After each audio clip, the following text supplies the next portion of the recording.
Hello, boys and girls. It's Cooberry time. I believe you're a pawn of the evil witch. I believe she somehow intercepted the wizard's spell and sent you instead of whoever really ought to be going. And that's you? The one who ought to be going? Yes. How could you be the chosen one if I could track you down and catch you so easily? You just followed me from Devlin's den. JJ sat down on the dirt next to Bernie. Look, Bernie, I didn't ask for this assignment. I'd be happy for you to go instead, but Devlin said you couldn't. He said I couldn't be the one to complete the quest, but nothing says I can't go for a little stroll, and if I happen to run into a suspicious dog, maybe I keep an eye on him. Nothing says that's not allowed. JJ had no idea how the rest of his quest was going to unfold, but he did know it would all be considerably harder if Bernie kept jumping out of nowhere and pinning him to the ground, or sending blazing fireballs hurtling toward his head. And the truth was, he wouldn't mind a little company. Why don't you come with me? Bernie eyed him suspiciously. I mean it. Instead of following me, why don't we go on together? You know this land better than I do. We could work together, and you can make sure I'm not up to something terrible. Bernie tried to look like he was considering it, but JJ could see the bear's attitude change instantly. He was thrilled by the offer. But Bernie, one more thing. I knew it, Bernie said. I knew there'd be a catch. No more magic used against me. No more fireballs at my head or magical frogs dropping into my food.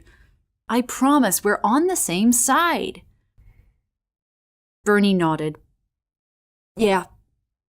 Okay, sorry about the fireball. I didn't mean for it to get so big. I guess I don't know my own strength.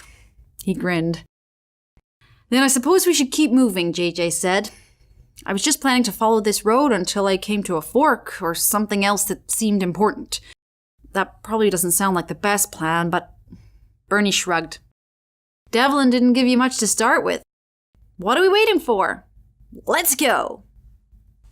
Bernie headed cheerfully down the path, and JJ scrambled to his feet, following the suddenly cheerful bear. He was obviously thrilled to be officially invited on the quest. JJ was equally thrilled to have him. Whatever might happen further down the road, it would definitely be better with company. They hadn't gone too much further down the road when JJ heard the sound of running water. As soon as he heard it, he suddenly realized how thirsty he was. He had started off the day with a canteen full of water, but it had run out a while ago. He eagerly rushed toward the water to fill his canteen. JJ and Bernie stopped and drank their fill at the edge of the river. JJ splashed his face with water and studied the sky. Night would come soon, and he still had no idea where he was going. I guess we either have to go this way or that way, he said, pointing up and down the river. Do you know, Bernie? Bernie shook his head. What's in the pack Devlin gave you this morning? JJ grinned.